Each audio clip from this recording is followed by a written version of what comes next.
Hello and welcome to the Society of Wetland Scientists webinar series. We're so glad you all could join us today. My name is Jen Favela and I'm pleased to be the moderator for today's webinar. I'm a senior wetland scientist at Wetland Studies and Solutions located in Gainesville, Virginia. I've been in consulting for the past 11 years and I have a background in oil and gas and commercial and residential development. We're excited to share this SWSE learning experience today for everyone to stay engaged virtually and to continue earning education credits. So today's lecture and topic will be sinking in culture and disruption. It's my distinct pleasure to introduce our speaker today, Jonathan Foret. As a native of Chauvin, Jonathan Foret grew up in a culture-rich environment, from working on shrimp boats as a young boy to speaking Louisiana French with his grandmother. He received his bachelor's degree in English from Nicholls State University and taught English at Grand Caillou Middle in Houma, Louisiana, and later in Brooklyn, New York, before he joined the Peace Corps. He served in the Kingdom of Tonga in the South Pacific for 2 years, where he taught English as a second language, served as a community development coordinator, and taught the Tongans how to use a Louisiana cast net. He returned to the States to work with several nonprofit organizations before leaving again to take a position with Disabled People's Organization in Bangladesh. This work led him to work in the United Nations in the Asia Pacific region. Upon completion of this work, he returned to the United States to receive his master's in public administration from the University of New Orleans. He's proud to be working with the board directors for the Wetland Discovery Center to move the organization's vision forward. So if you have any questions during the presentation, please feel free to drop them in the Q&A chat box and we'll address them at the end of the presentation. And with that, Jonathan, I'm going to hand the presentation over to you. Take it away. Excellent. Thank you. I'm going to share my screen real quick and put this into presentation mode. If you bear with me. Let's see. There we are. Thank you so much for allowing me to be here with all of you today to sort of share the story of the work that we do here and the story of our community. So as Jen mentioned, my current position is with the South Louisiana Wetlands Discovery Center. I'm the executive director. We are a nonprofit environmental education organization. We mainly focus on K through 12 educational programs, but we do some general public outreach as well. One of our most popular programs is our Coastal Classroom program, where we have scientists on our staff that actually go out into the classrooms and do hands-on activities. All of these activities are based in the science standards for the state, but they're also place-based. So the students are learning not just about soil, but about alluvial soil because it's where we live.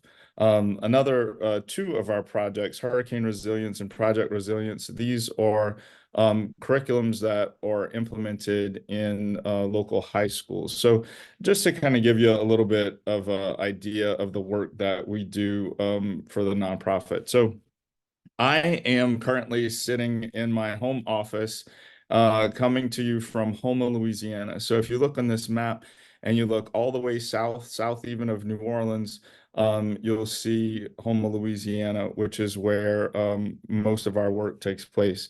And so just to kind of give a little bit of foundation, I have this slide in here to show that the land that we are on is fairly new because it's all been deposited by these different lobes of the Mississippi River. I shared this picture with you all because it's really important for you guys to get an idea of the visceral sense of place that a lot of the residents here in coastal Louisiana have. And this is one of those pictures that really connects to my heart and soul. When I look at this picture, I smell it. I can kind of taste the salt that's on the wind. The visuals are beautiful. I think of the seafood that those nets are catching that are going to go into the dishes that I get to eat. And so here in Louisiana, we have the highest number of native-born residents in the country, meaning people are born here and they don't move out, and not a whole lot of people are moving in. And it's to this strong sense of place, sense of ties to our families and friends and communities. And so I lay this as the foundation because the other things that we're going to talk about today revolve around the challenges that we face of staying in this area. So if you look at these land loss scenarios over the next 50 years, even the low scenario is nothing to get excited about.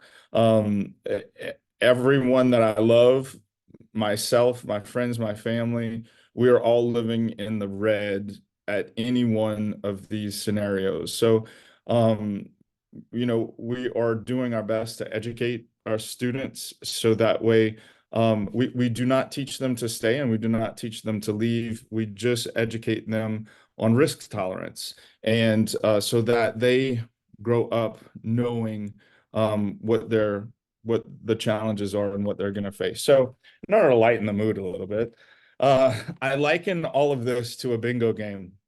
And there are certain things on the bingo card that I am aware that they're on the bingo card, and I know which numbers are there. But there's some that are kind of blindsided me, especially for this year. So, for example, this diagram here, this I knew this was on the bingo card, right? We have levied the Mississippi River. And because we have levied the river, we no longer get the sediments from annual flooding that would build the land. And so our land here is subsiding. It's all alluvial soil. And so it's compacting over the years, and there's no new sediment to add to the land. So our land is sinking. This is kind of what that looks like. So this is from 1932 to 2011. You can clearly see the amount of land that we've lost over the years. So here's another thing that I knew was on the bingo card. This is what's called relative sea level rise. So because our land is subsiding, we experience sea level rise at a faster rate than most other areas. Because we live on alluvial soil, it's sinking, waters are rising, we're going to experience higher sea levels quicker. Another challenge that we have, I know this little nutria looks absolutely adorable, and he is. And so this is beignet. Beignet is a nutria, which is an invasive species in South Louisiana. They originally come from South America. This little guy was kept as a pet by me for educational purposes because I got him as a little pup, as you can see there. He had great health care. You can see the rougarou, which is a Cajun werewolf, signing Beignet's cast because at one point he had a little broken leg. So he had great care there. But unfortunately, they're invasive species. They eat all of the vegetation in the marsh. So there are no roots to hold the dirt in place, and so they contribute greatly to land loss in our area. Not beignet, because beignet ate carrots and lettuce and corn, but yeah. So nutria, invasive species, a great challenge for our wetlands. Another thing, again, this is on the bingo card, the canals that were dug for oil and gas exploration sort of made Swiss cheese out of our wetlands. They were supposed to be backfilled whenever the work there was done. That didn't happen most of the time. And so, this allowed for the salt water to come in from the Gulf, killing a lot of the plants, and then just making coastal land loss take place even faster. Oil spills. This is a picture of our one of the boats of our commercial fishing fleet, and this is an image that is really seared into my memory because there should be trawl nets, fishing nets on those booms, but instead there's oil boom because the shrimping fleet was employed to deploy the oil boom to kind of to control the oil spill that had taken place, the BP oil spill. So yeah, not so great for our environment. This was a new one. Wasn't expecting this one on the bingo card. But there's a lot of discussion about this currently in Louisiana, and this is carbon capture sequestration, so CCS. The idea is that the carbon would be captured near the refineries and the industrial plants, and then pressurized into liquid CO2 that would then run through a new system of pipelines and then buried into either old oil wells or different cavities that they're able to find. And so this, and I do not know enough about this technology to really give a strong opinion on it. I think a lot of us are still learning about the pros and cons of this. I guess the con is if any of these pipes ever burst near a community, that could be really terrible for the folks that live there. As well, in the future, if there's ever a seismic event that takes place, let's say, 250 years from now, and if that carbon some way is allowed to escape all at one time, I mean, that could be really terrible for the planet. The price of shrimp locally has plummeted. So the big industry here is a commercial fishing industry. It is largely regulated. The prices are very dependent on our imports from overseas of shrimp. And so this year's, there were a lot of the shrimping fleet that was actually parked. Their boats were parked because they were not making enough money to even cover the fuel that it would cost to catch that shrimp. This one was not on the bingo card for me at all. So this is a saltwater wedge. And so because of the drought that we experienced this year, there was not a lot of water, fresh water coming down the Mississippi River. That then enabled salt water from the Gulf of Mexico to come up the Mississippi River. Now, salt water is a little bit heavier, so as this diagram shows you, it sort of stayed on, it stays on the bottom as it's moving up. And so what has been so destructive about this is that people living in southern Plaquemines Parish, that's sort of toward the mouth of the Mississippi, their washing machines began to corrode and their dishwashers began to corrode and rust because they were running on salt water. The way that they kind of put a Band-Aid on the issue was to give residents 2 cases of bottled water to be able to drink at least. Here in Terrebonne Parish, we have 2 water plants.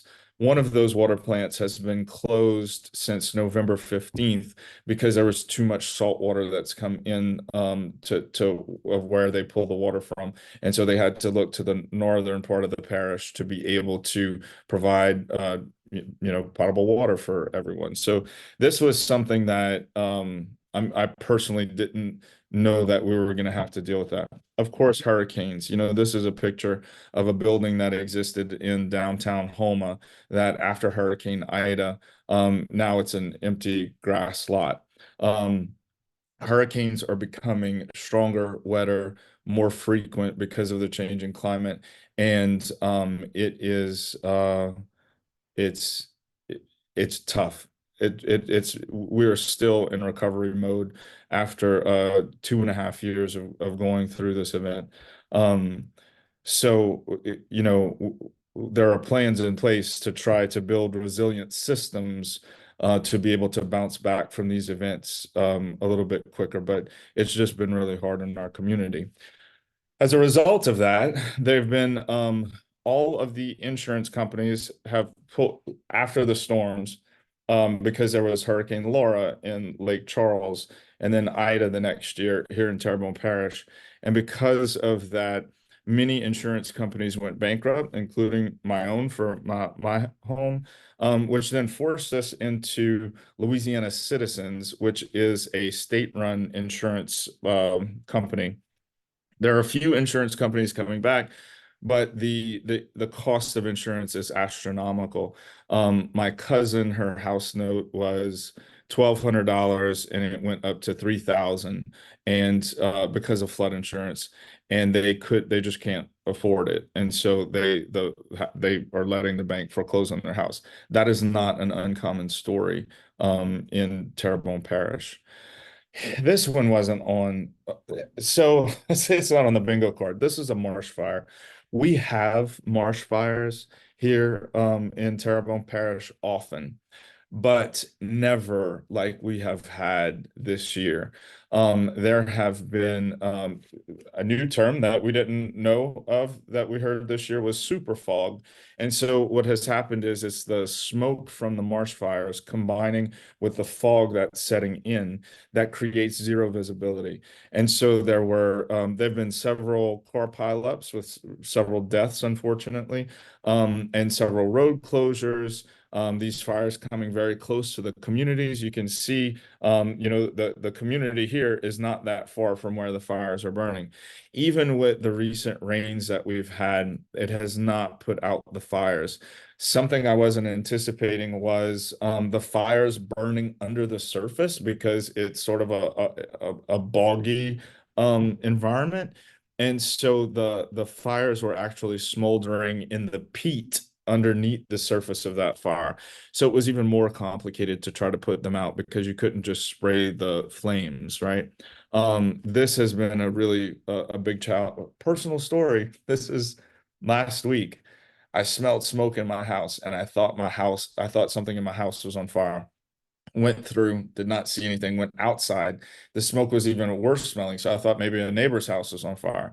And then I learned through a few phone calls that it was the marsh fires blowing in our direction that created that smell, even in our homes. And that's never happened in my lifetime. Um, this one I was kind of expecting. It wasn't on my bingo card, but I was expecting it. So the USDA, this was maybe last month, issued the new growing zone maps. And so you can see down there in Homa, we have jumped an entire zone. So we used to be 9A, but now we're 9B. And the reason why I say that's not so surprising is that we have a lot of Native Americans in our community that use medicinal plants. And they have been saying that they're unable to find certain things growing where they typically would grow. And have been the ones who said, those plants are moving north, which is a little, it's a little bit to think about. This one was not on my bingo card. This is what's called the wet bulb effect. And so our bodies cool off by sweating. But when the wet bulb effect takes place, it prevents our body from um the humidity in the air is such that it does not allow for our sweat to evaporate to cool us off. And so you end up having issues of heat exhaustion. And so this is a map indicating where those zones were this past year with the extreme heat that we've experienced, especially in Louisiana.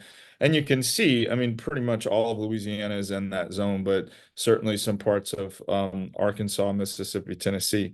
So this is another thing that's going to be a challenge in the future. I show this slide because um, I feel as though I'm in a toxic relationship with Louisiana and just need to share. I just need to be open about that. We love it here. We absolutely love it here. And then come over, some data like this, and it says that we rank last in the country, and it shows all the areas where we are failing. And it is painful to see this because again, I go back to that slide of the shrimp boats with the egrets, and we love this place. We have the highest number of native-born residents. And then you look at crime and corrections, and we also have the highest number of incarcerated individuals. And then, I laugh about that and say maybe that's the reason why we don't leave is because we can't, right? But there are things in this slide that are heartbreaking for me that a lot of people are working hard to shift the needle on. But again, I put this here because I have a, it's a personal question for me. If there is such this negativity, and we rank so low, why is it that we want to stay here? So here's going into the more positive side of things. We do have a coastal master plan. So the CPRA, Coastal Protection and Restoration Authority, a state department, is puts out this plan. Now, we don't necessarily have all of the money to be able to implement all of these plans, but we're chipping away at it. And so that's sort of the positive and hopeful side of this. This like this took a turn real quick. So the reason why I share this slide is because as we were thinking of all of the challenges that we have here, but we still love being here, and if we have to relocate at some point, how are we going to start a conversation with people? That's a difficult conversation to have, but we want to make it a little bit light and fun. And so we thought a Tupperware party, right? And so if a Tupperware party worked to sell these plastic containers, maybe we could do something similar because it was kind of fun. And so we came up with a culture-ware party. And so we started having these events where, people would, it was almost like a dinner party with a theme, I guess. And so we would get a group of people together and have some laughs and have some good food and talk about this trunk of traditions. And so if there was a trunk that you could put the traditions and the things that were most important to you, that your children's children would be able to gain access to, what would we put in that trunk? And so a lot of folks said seafood. It's such a core part of our cultural identity. The seafood was important. The way that we catch that seafood was important. We want to continue to highlight that. Another thing that was important to the folks, this is a picture of the Cajun Navy. The Cajun Navy is a group of South Louisiana citizens that own boats. That they're privately owned boats that whenever there is any kind of flooding that happens, and from Florida to Texas, this group of people mobilize to go to that area and help with the rescue efforts. They're on a Facebook group, and it's through Facebook Messenger that they say, "Okay, guys, we're headed this way to help." And so it was important for our community. Our people want to keep this part of the culture, helping others when they're in need. Louisiana French was another one, that people don't want to lose the language here. You know, the picture speaks 1,000 words, right? We really do have some of the best food, and I know because I've lived in a lot of other places. The food here is unique, delicious, and it can't. It's hard to recreate in other places. And so the food was very important. The recipes, how that food is prepared, the ingredients that go into that, how the ingredients are harvested. Cajun music was another thing that folks wanted to put in the trunk and thought that it was valuable to be able to pass on to future generations. And then festivals. I mean, we have, I believe, the largest amount of festivals, per capita, I'm sure. And here's, part of it's not I think we have to have humor as we approach a lot of these things. So if you see and the picture before you is the Rougarou Queen. So the Wetlands Discovery Center has the Rougarou Fest, which is our main fundraiser. Again, the Rougarou is the Cajun werewolf. So this happens in October. It's a family-friendly festival. You can see the other picture of Rougarou Fest there. But it has a little bit of a spooky flair, right? As you can also see from our queen with the alligator over her shoulder. But what's special about this picture is as we were going to do that photo shoot, we drove by, what else but marsh fires. And we thought, well, maybe the marsh fires would make a beautiful background. And it did. The pictures are stunning from her photo shoot, but it's sort of, and I don't know if that's a little bit of, the ingenuity of coastal residents of Louisiana is seeing something so tragic and then saying, well, let's celebrate that, or let's put that en parade is what we would say, on parade, right? And so I think this picture depicts, yes, the festivals, but it's also our sense of humor as we look in the face of some really challenging things. Now, we took all of that and created a program called the Bayou Culture Collaborative. And through this is very similar to this program. It's a monthly Zoom meeting that we have different speakers come in and different topics. And for example, here's the one that we had last month. And so this was Haley Blakeman, who presented the title there, Identifying Receiving Communities, Prioritizing Communities, and Reducing Environmental, Social, and Economic Risk. This is the first time that a group through BCC, and that's several organizations, like the Wetlands Discovery Center is one of those organizations, Louisiana Folklore Society. We have some universities that have all come together to begin having these conversations to try to get the human dimension put into the planning that needs to take place because of the challenges that we face as a coastal community. Our people are moving, and it's this has happened historically because we that map that I showed you earlier showed you also the barrier islands that we have. And so the barrier islands have been eroding, and the barrier islands are our first line of defense from hurricanes. And so as those have washed, there were resorts back in the 1800s on the barrier islands, on Last Island, that was wiped out by a hurricane. And since then, our people have always migrated, moved in, shifted in. And so this isn't our first rodeo with this. Typically, our people move up the same watershed of the same bayou by one community. But what has been concerning is that for this last storm, for Hurricane Ida, it relocated a lot of folks much further than one community north. And so these are some of the challenges that we're facing here. And we also need to make sure that those receiving communities will be ready to receive the people that are going to be moving in from the coast in the next couple years. And it's about the infrastructure that needs to be in place. And I'm talking about utilities, housing. And the other thing is that we don't want these folks to,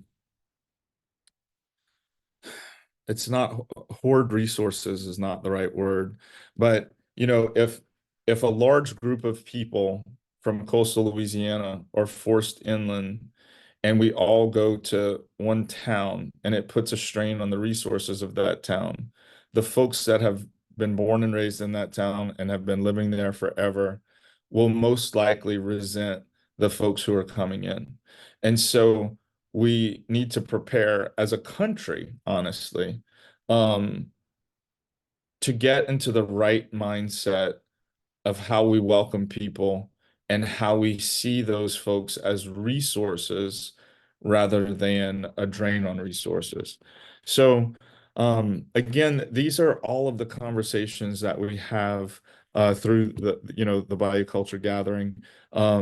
This one coming up tomorrow is with a woman who uh, represents some of the commercial fishermen, and so we'll be hearing about that industry and the impacts that are happening there and the efforts that are in place to try to raise the price of shrimp to keep those people there because and I'll end on this and forgive me. I'm not, oh, I'm sorry. I'm doing great on time. I thought You're doing like good, Jonathan. no, I was kind of rushing a bit because I was like I'm gonna run out of time. But okay, no, this is um oh, where now I lost my train of thought because I'm looking at the clock instead. Um, I was talking. I'm sorry, y'all. I lost it. But I mean, if we can open it up to any kind of questions that anybody has, and I'm sure that last thought that I had will pop back up into my head. It'll come back to you, I'm sure. Feel Yeah, yeah, free. yeah. Well, that was a wonderful presentation. We do have a few questions for you that I've received through the Q&A box. So one of the questions we have here is, do you know how much the occurrence of marsh fires has increased in the recent years, maybe compared to Oh. historical data? Yeah, so I don't have the data on that. I can just speak from personal experience that it has and I don't want to guess because I'm in a room of scientists, you know what I mean? Don't look up Um the numbers. yeah, They'll check you. yeah. Um, Considerably more. You know, it has never been it has never been this bad in my lifetime. We've never had in my lifetime we have never had to close roads that I can remember. I mean, unless it happened when I was like 3, but I don't remember a time where we had to shut down highways because the fires were so bad. Do you Yeah. remember there being fires like growing up? Absolutely, yes, Okay. 100%. So there were marsh fires. Sometimes it was a controlled and intentional fire, Mm. but this typically happened in the southern part of our parish. Like where there's a lot fewer residents and it can be controlled. Whereas now the fires are north of our community and in our community. And so that's been a little bit scary. So that's pretty alarming. Yeah. We have a few more questions about the fire. So how how does the deeper marsh fires like in the peat get put out if spraying doesn't work? Correct. Okay, so here's the plan, and we're having limited success with it because we are flat and lots of areas are below sea level. All of our parish is under forced drainage.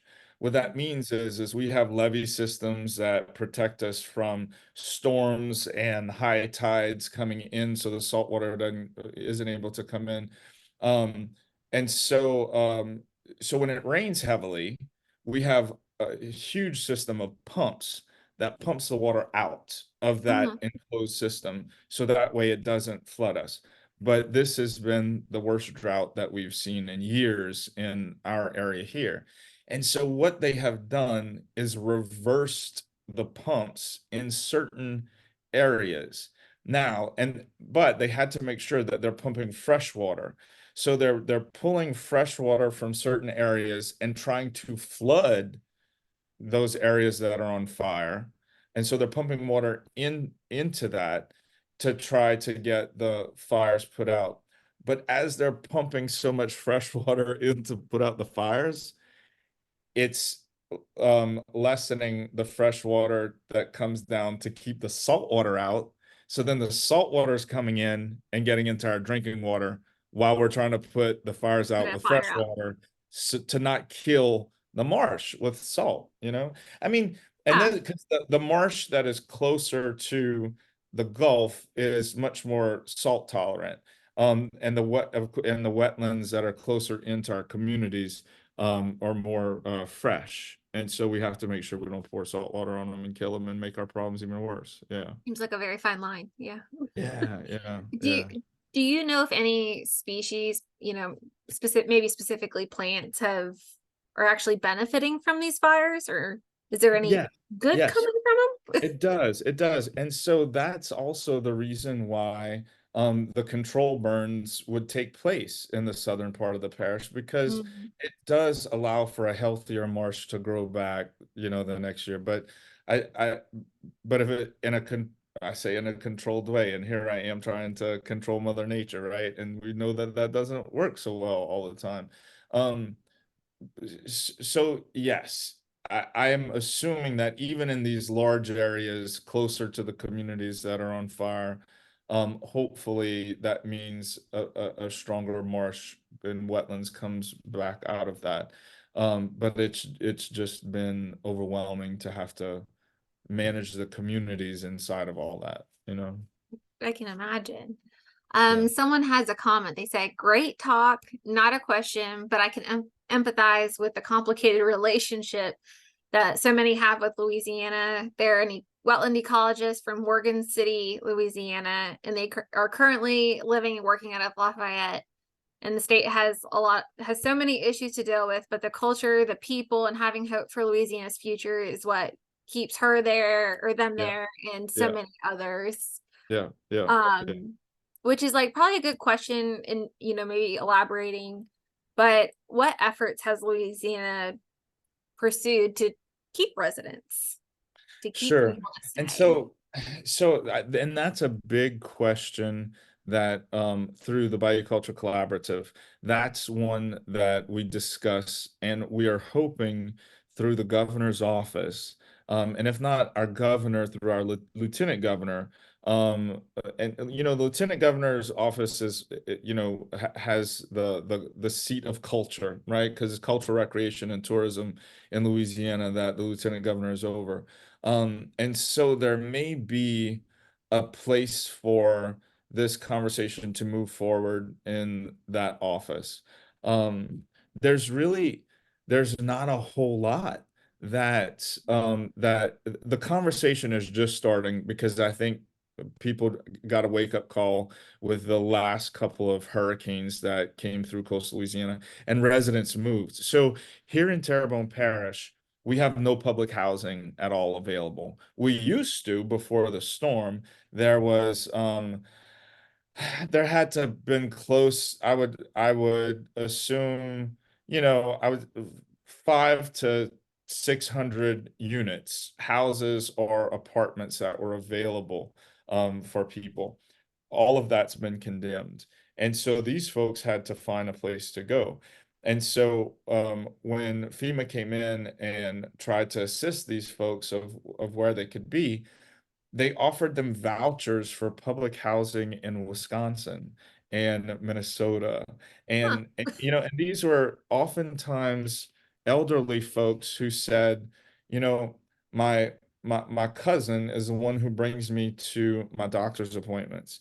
So if I go to Minnesota, like I have absolutely no way of navigating my life. No And support so system, and you're that's somewhere it. warm, but we're going to ship you up north where it's cold. Right, right, Like, right. well, why do you think I'm I here? mean, maybe not cold for long, but yeah, yeah. And so that has also been a challenge for us. And look, we're 2.5 years out, and there's still no public housing here.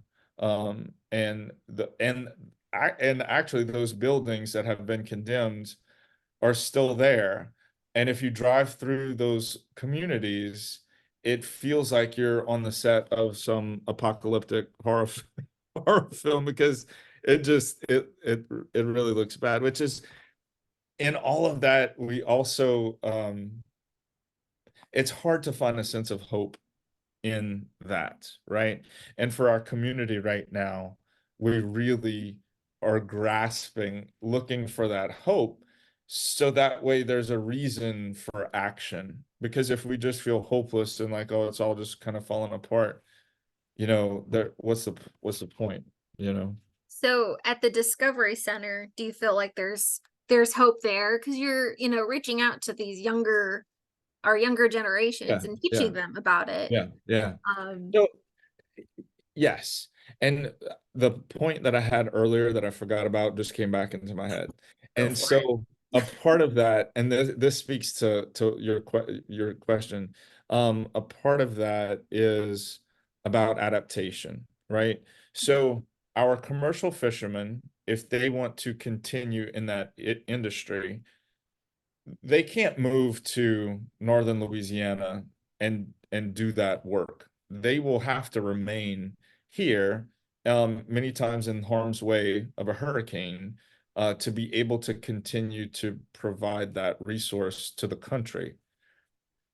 And so there are going to have to be ways that people fortify their homes, elevate their homes. Mm. There's this idea of retreat and return. So it's sort of like you and again, this is what our ancestors did. So, something bad's coming in, you retreat. When everything settles, you come back, you clean up the mess, you get back about your business. Um, but the houses where these folks live will need to be fortified. We will need to have safe harbors for the shrimping fleet because for Ida, there were huge, huge boats in the marsh laying on its side because the water and storm Mm. surge and wind just blew them into the marsh, and there was no easy way to retrieve those boats. Um, so so that's where the adaptation side of things come in. We're going to need to do a better job in helping the people who are really set on staying and living here. Because there will be people who want to continue to, I mean, again, we all want that, but what we want in this case doesn't matter because there are things coming at us. There are things coming at us that we don't even know yet. Each year comes by and we're like, saltwater wedge, what? You know, super fog, what? What's that? Like our vocabulary is growing with all of these challenges that we're having to adapt to. And so again, at the Discovery Center, what we do is we educate our students on that. When we, I mean, it's sad. When we first started, we thought about, okay, we have to create a sense of urgency. We have to let the kids know that this is what's going on. We didn't realize that we were creating anxiety in fourth graders. You know what I mean? Oh Honestly. no. So Yeah, it's sort very of doom like, and gloom. the kids are going home and being like, Mama, we ain't gonna have a house to live in. What are you gonna do about that? Where are And we going? yeah, where are we going? Because we can't stay here. And Yeah. so we realized that we had to adjust our sails a bit because um, instead of creating urgency, we were creating anxiety. And so Mm. we made our lessons a little more hands-on and a little more, like, Play-Doh, making the levees and pouring the water, like There having you go. those things and understanding the marsh with sponges. And so the kids still understand that information, but uh it's not as anxiety inducing as it was when we first started trying to create urgency. Um we want them to, like I said in the beginning, we want them to understand what their risk tolerance is when as they become adults. And Mhm. so they realize like, okay, this is what I need to prepare for salt water to be in the pipes. I need to prepare for hurricanes that could destroy everything, to where they can still stay living here successfully for as long as they can if they want to. If their risk tolerance is lower, they just need to acknowledge that and move to where they feel a little bit more comfortable while staying tethered to their cultural identity. And that's the key. That's the part that we're trying to figure out right now through the BCC is how to really do that in a meaningful and intentional way. And we haven't written the workbook on that yet. We're It's a trying, work but in progress. it's a work in progress. Yeah. Especially Yeah. with everything always changing, new environmental issues coming up and affecting, it sounds like you just constantly have to adapt and Yeah. change to Yeah. stay ahead of it. It's true. It's true. Um, there was a question, how do you spell your nutria's name? Beignet. There was Bignet.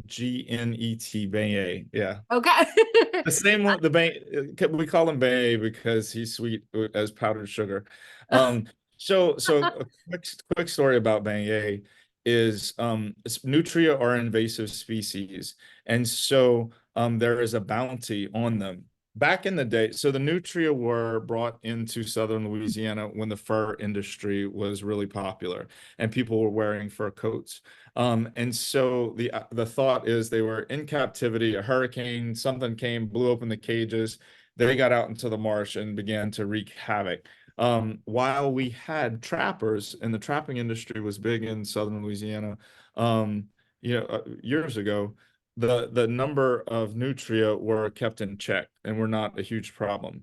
When animal rights activists had this great campaign to get people to stop wearing fur and throwing red paint on them and sending out the flyers and everything, people stopped wearing fur. And when that happened, the nutria pelts plummeted, and the folks that were in the trapping industry had to find a different job because it wasn't paying the bills.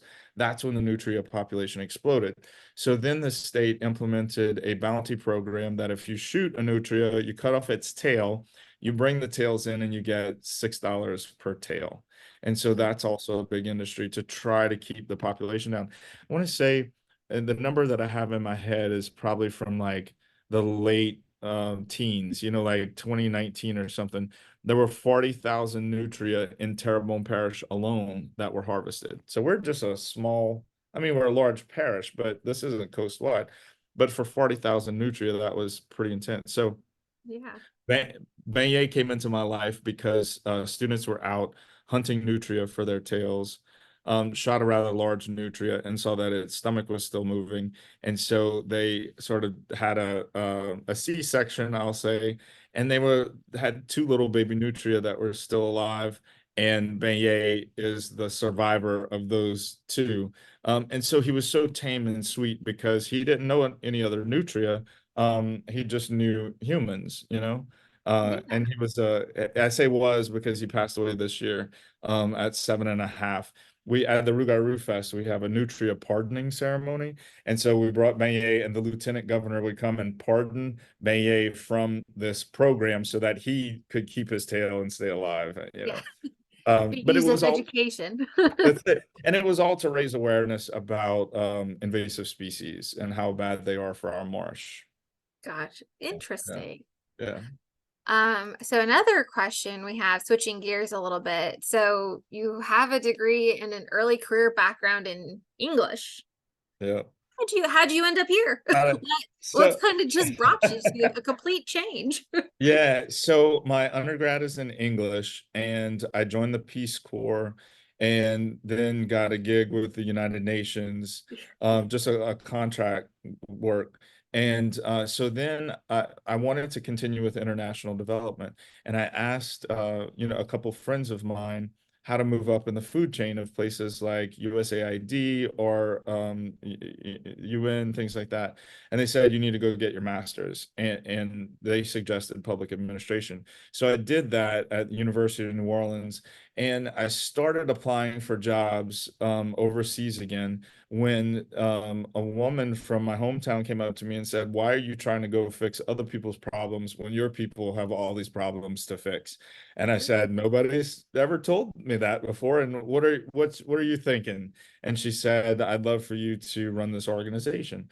And so that was, I guess, about 15 years ago, where I started working with the Wetlands Discovery Center, and I've really enjoyed it. And she was right. We have so many challenges here, and it was so nice to I know the rules that we play by here. Working overseas, different cultures, it's a completely different set of rules that you play by.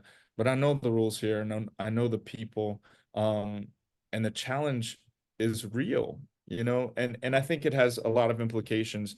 The work that we do here will have implications um globally in other coastal communities, especially where we are, because we're going to go through it faster because we're on a delta than other areas along the coast, for sure. Yeah. Well, great. All right. It sounds like you had quite the journey to get here. Yeah, yeah, yeah. Um, so no, have you thought about relocating to an area that's not vulnerable to climate change? Yes, yes. And that has been extremely difficult. Like that has been um so the science says that areas around the Great Lakes and areas in the Northeast will be most stable. And so looking at, Maine, Vermont, New Hampshire, those areas look to be better than most. And then of course Michigan in that area because of all the fresh water. Mhm. If I'm going and look, I mean, I think about it, especially after Ida. Hurricane Ida was a game changer for so many people because I don't think we have a lot of those storms. I think it drains your life force, right? If that makes sense. Um, and so I don't know how many Idas I have left in me. Like I don't know how many times I can do that because as I said before, a part of our culture is helping each other. The Cajun Navy goes out and try to help. What was the biggest challenge with Ida was that everyone in our community needed help. No one was left unscathed. And Yeah. so we could not help each other because we were struggling ourselves and needing help from outside. Like it was Mhm. just, and like I said before, our community is still just beat up and battered and struggling. There's hope. Things are coming back together and coming back online. Um, but it's when you drive past dilapidated buildings and broken that, with no roofs, and no walls. I thought I'd become desensitized to it. And you just drive past it and it just becomes the environment you see and you just get Yeah. over. But it's not been the case for me personally. I don't know if this is like, I haven't asked other folks like this. It's actually had a compounding effect. And when I see that, it just makes it feel even worse. And as those buildings come down, because they have been, they're Mm. demo and things that are just bad, it does feel a little bit better and refreshing. But then there's also loss. And one of the Yeah. things that, our we talk about this through the Bioculture Collaborative as well, is that we have sacred spaces that we are losing to the wetlands. There are cemeteries that the water is encroaching upon, and we realize that at one at one point they will become inaccessible.